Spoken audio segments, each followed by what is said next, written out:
جمال الوجود بذكر الإله وتصفو الحياة بنور هدى. بسم اللہ الرحمن الرحیم. دنیا کا ایک سروے ہمیں یہ بتاتا ہے کہ دنیا کے اندر ہر سیکنڈ کے اندر 2 انسان اس دنیا سے رخصت ہو کر اپنا نامہ اعمال لے کر رب کے حضور پہنچ جاتے ہیں. اس کا مطلب یہ ہے کہ ایک دن میں دنیا سے رخصت ہونے والے اور قبروں میں پہنچ جانے والے انسانوں کی تعداد تقریباً 1,70,000 کے قریب ہے، اور اس میں ہمیں کوئی پتہ نہیں ہے کہ ان 1,70,000 میں اگلے سیکنڈ میں ہم میں سے کوئی ایک رخصت ہو کر اللہ کے حضور پہنچ جائے گا یا نہیں. اور پاکستان کا اگر آپ سروے کریں تو پاکستان کے دستیاب معلومات ہمیں یہ بتاتی ہیں کہ پاکستان میں تقریباً 11% ایسے نوجوان ہوتے ہیں جو 60 سال کی دہلیز کو پار کر کے بڑھاپے میں پہنچ پاتے ہیں، ورنہ ان 11% کے علاوہ 89% جو پاکستان کی یوتھ ہے اور پاکستان کی جو آبادی ہے وہ اس سے پہلے ہی اللہ تعالیٰ کے حضور پہنچ جاتی ہے اور ان کے نیک اعمال کا سلسلہ بند ہو جاتا ہے.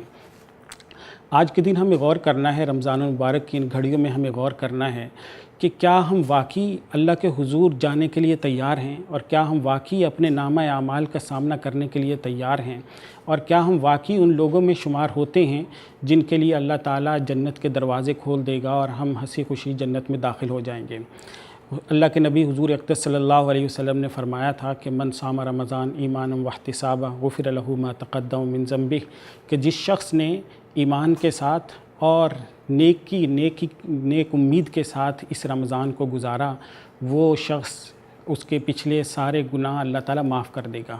تو اللہ تعالیٰ اگر ہم اس رمضان کو اس کا حق دیں، اس رمضان میں کوئی گناہ نہ کریں، نیکیاں کریں، اللہ کو راضی کرنے کی کوشش کریں، ہر روز تھوڑا سا ہی صدقہ کریں، لیکن اللہ کو اپنا شوق دکھائیں، اللہ کو جنت کا شوق دکھائیں، تو بڑی امید ہے کہ اللہ تعالیٰ ہمارا نام بھی ان لوگوں میں شامل کر دیں گے جن کے لیے اس رمضان میں ان کے تمام صغیرہ گناہ معاف ہو جائیں گے. اور اس کے علاوہ ہم صلہ رحمی کریں، ان لوگوں کے حق ادا کریں جن کے ہم نے حق ادا نہیں کیے ہیں، اس لیے کہ ہمارے سامنے ہے کتنے ہمارے دائیں بائیں ایسے دوست ہیں، احباب ہیں، رشتہ دار ہیں جو پچھلے سال اسی رمضان میں ہمارے ساتھ بیٹھا کرتے تھے، سحری افطاری میں ہمارے ساتھ شریک ہوتے تھے، لیکن اب وہ ہمارے ساتھ نہیں رہے. تو کیا پتہ اگلا سال رمضان ہمیں نصیب ہوتا ہے یا نہیں. تو اس سے پہلے کہ اللہ تعالیٰ ہمارا نام بھی اس فہرست میں شامل کرے،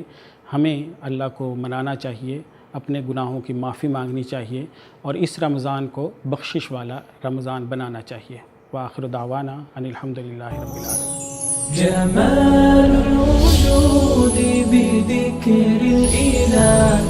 وتصفو الحياة